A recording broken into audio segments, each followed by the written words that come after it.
Welcome back. This is Paul Catalina's Top 5, because it's the end of the show. That's when it goes. If you don't know this already, you're either new or not been paying attention. And if you're new, welcome in. If you've not been paying attention, please put your home address in the chat. Emery's going to come there and kick you in the shins. He'll do it too. He's violent. He's vicious. That's why we call him Bronco. Of course, we're brought to you by Texas Beef House. Use our promo code 365sports when you go to bid on beef and get in that next auction for a discount. Let's talk UCF candidates. Gus Malzahn is the head coach, and then move to Tallahassee, Florida. The gem of America, to become Mike Norvell, his former GA's offensive coordinator, to help a Florida State program that was criminally bad this year.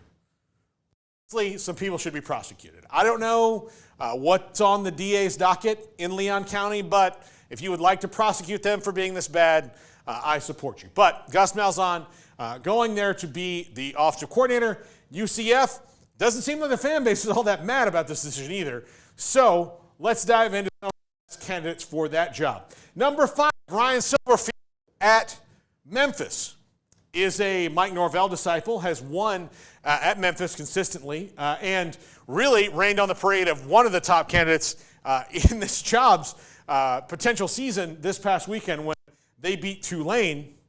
We'll talk about Jon Sumrall in a minute, but Ryan Silverfield, really good offensive line recruiter, a really good offensive mind, someone who is going to get another look.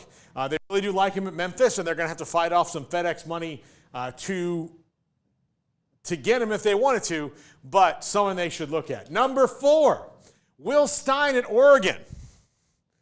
They've gone this route before, hiring an Oregon offensive coordinator to be their head coach. That was Scott Frost. Now, I know there's some groundswell for Scott Frost to come back. I don't think that's going to happen.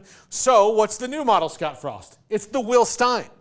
And you can get one probably for maybe a little bit more excitement than retreading Scott Frost. The sequel, like I said yesterday, when it came to Rich Rodriguez in West Virginia, not always as good as the original. Will Stein, going to get a head coaching job soon. Is it UCF? We don't know, but we'll see what happens here with Will Stein. But he's one of the brilliant young offensive minds in college football right now. Would not surprise me to see him wind up being a head coach in this cycle, if not UCF, somewhere else. Number 3, G.J. Kinne, former UCF offensive coordinator under Gus Malzahn, in the Gus tree, a coach that a lot of fans really like and really want. Don't think this one's going to happen. I think that they're probably going to go in a direction that's outside the Gus Malzahn coaching tree, but will be interesting to watch them kick the tires on G.J. Kinne if they do, because a lot of the fans love him. They loved the offense when he was there.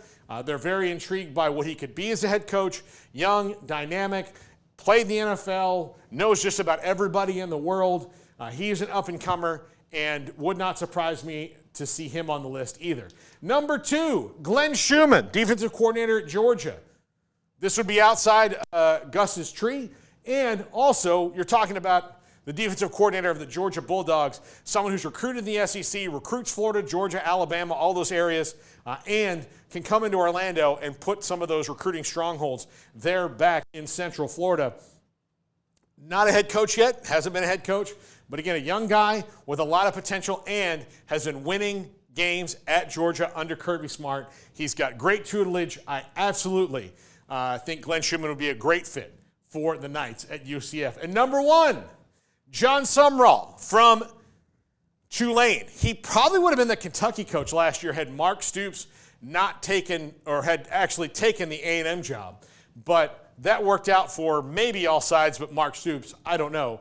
Jon Sumrall, SEC pedigree, did a great job in year 1 at Tulane, picked up where Willie Fritz left off, didn't miss a beat, added some fire to it even, and did a great job. He's not going to be at Tulane long. In fact, I don't think he'll be at Tulane come the next couple of weeks.